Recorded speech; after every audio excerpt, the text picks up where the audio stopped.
Halo guys, kembali lagi di Lunchtime Film.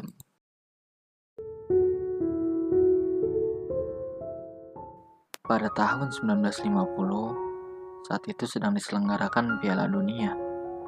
Dan di sini ada anak yang bernama Diko yang merupakan seorang penyemir sepatu. Diko dan kawan-kawannya sangat gemar bermain sepak bola dan mereka menggunakan pakaian yang digulung-gulung untuk menjadi bola. Diko dan teman-temannya selalu bermain bersama meskipun mereka hidup di lingkungan yang kumuh. Namun, walaupun Diko menyukai sepak bola, tetapi ibunya sangat melarang untuk ia bermain bola. Dan di suatu hari, para masyarakat Brazil sedang mendengarkan pertandingan final Piala Dunia lewat radio. Itu merupakan pertandingan final antara Brazil melawan Uruguay. Dan akhirnya, Brazil kalah di final Piala Dunia itu. Sekarang, para masyarakat di sana semua langsung bersedih karena mengetahui timnya kalah di final. Begitupun dengan Diko. Melihat ayahnya menangis karena timnasnya kalah, Diko pun akhirnya berkata bahwa ia berjanji akan memenangi Piala Dunia. Tetapi ayahnya hanya bilang kepada Diko bahwa ia harus fokus pada sekolahnya.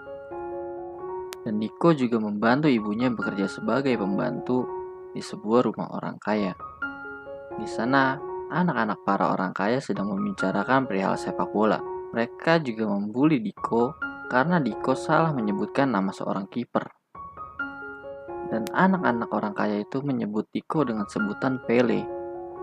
Kemudian Diko mengajak teman-temannya untuk mengikuti sebuah turnamen sepak bola agar mereka bisa mempermalukan para anak-anak orang kaya yang telah membulinya. Awalnya Diko dan teman-temannya bermain dengan begitu buruk.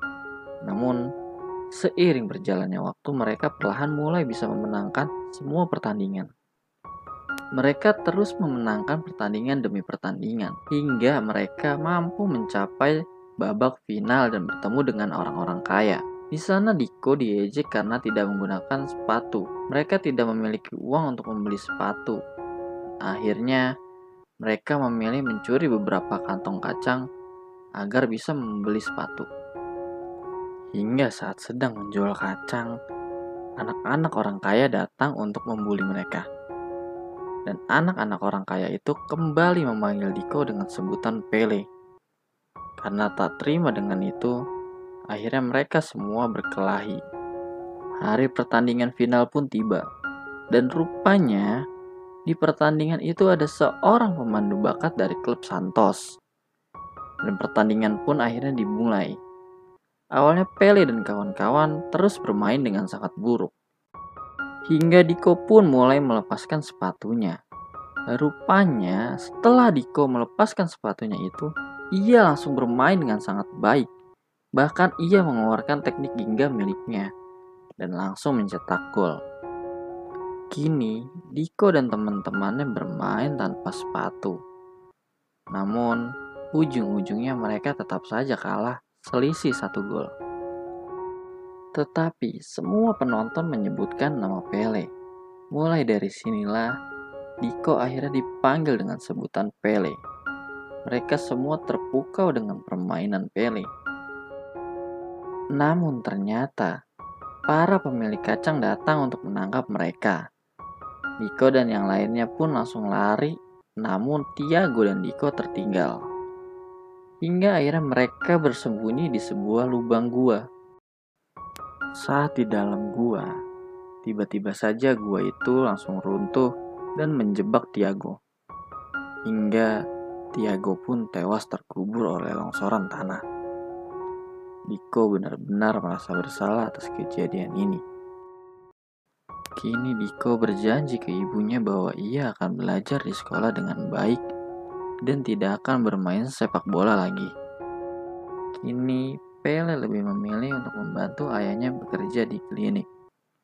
Dan di sana pula ayahnya terus mengajari Pele latihan menggunakan buah mangga. Dan kini juga Pele tidak pernah lagi bermain dengan teman-temannya. Tiap hari, ayahnya terus mencoba untuk membujuk Pele bermain sepak bola lagi. Namun, ia masih juga belum tertarik. Hingga akhirnya kini Pele mulai mau berlatih menggunakan buah mangga. Ia terus berlatih hingga sekarang akhirnya ia sudah remaja. Dan kini Pele semakin mahir dalam berlatih sepak bola. Melihat hal itu, sang ibu mulai kembali menelpon pemandu bakat yang waktu itu menonton Pele. Ia akhirnya langsung ditawari bermain di Santos. Dan berangkatlah Pele menuju Santos. Di sana rupanya banyak sekali orang yang sedang mengikuti seleksi pemilihan pemain. Dan di sini juga ternyata pelatih Santos tidak menyukai teknik Gingga yang Pele gunakan.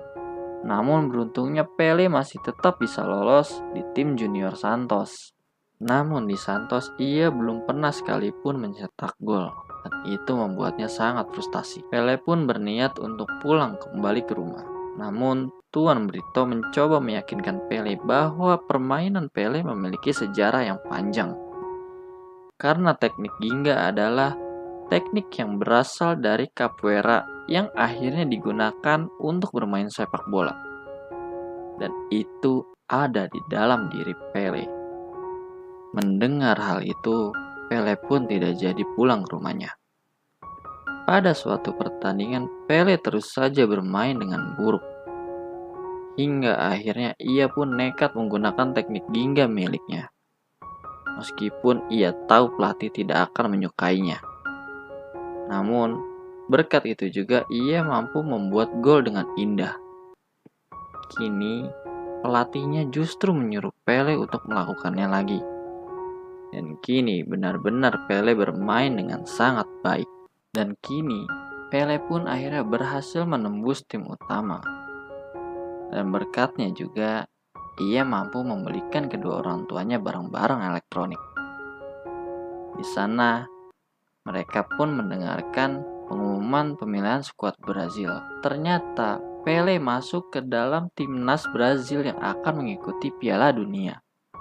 Dan ayahnya Pele pun bercerita kepada Pele bahwa dulu ia juga merupakan seorang pemain profesional.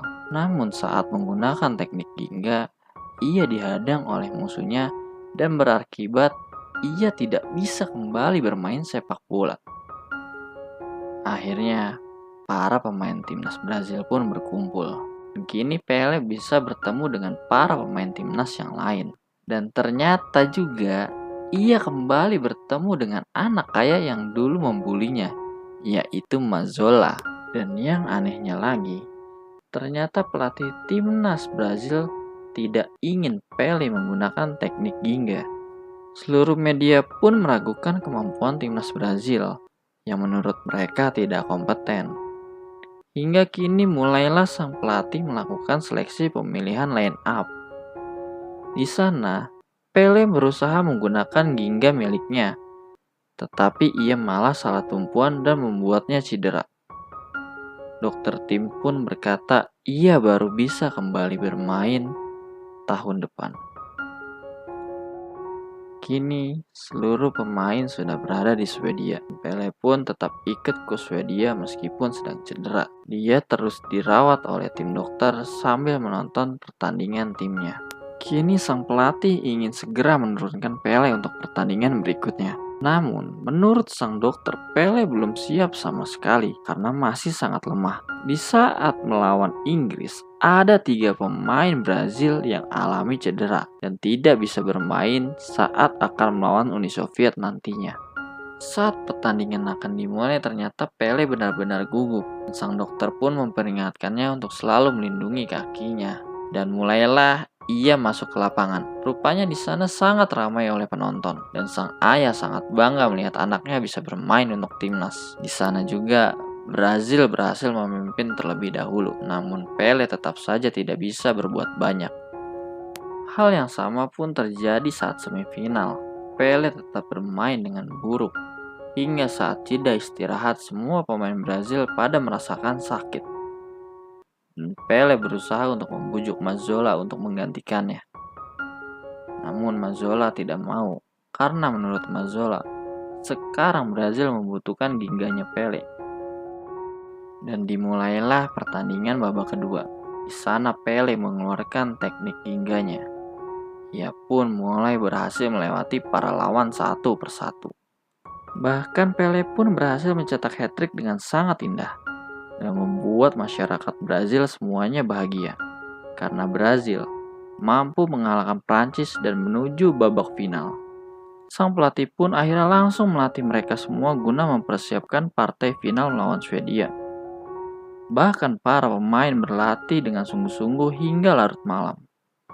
Dan saat konferensi pers, pelatih Swedia sesumbar bahwa ia mampu mengalahkan timnas Brazil. Ia pun bahkan mengatakan timnas Brazil itu tidak disiplin dan membuli para pemain Brazil yang keadaannya tidak normal. Saat di hotel, Pele pun mencoba membangun semangat para pemain. Ia berusaha mengajak berlari ke mercusuar sambil bermain bola. Dan akhirnya mereka pun semua bermain bola bahkan sampai masuk ke dapur hotel. Di sana bahkan juga Pele bertemu dengan Pele yang asli. Hingga semua pemain pun bersenang-senang di dekat mercusuar. Dan saat akan melakukan latihan, sang pelatih berkata bahwa jangan takut dengan Swedia karena seharusnya mereka bisa bermain seperti saat yang tadi di hotel. Dan mulailah mereka semua berlatih. Dan final pun tiba. Semua mata tertuju pada pertandingan itu. Bahkan mungkin satu dunia menyaksikannya. Pele pun mulai mengeluarkan skill-skill miliknya. Namun para pemain Swedia bermain dengan kasar. Bahkan mereka pun berhasil mencetak gol terlebih dahulu. Tetapi Pele tidak patah semangat dan kini ia bermain dengan lepas. Timnas Brazil pun mampu menyamai kedudukan. Dan kini mereka berhasil membalikkan kedudukan menjadi 2-1. Timnas Brazil benar-benar menguasai jalannya pertandingan. Swedia pun kesusahan untuk mengimbangi permainan Brazil.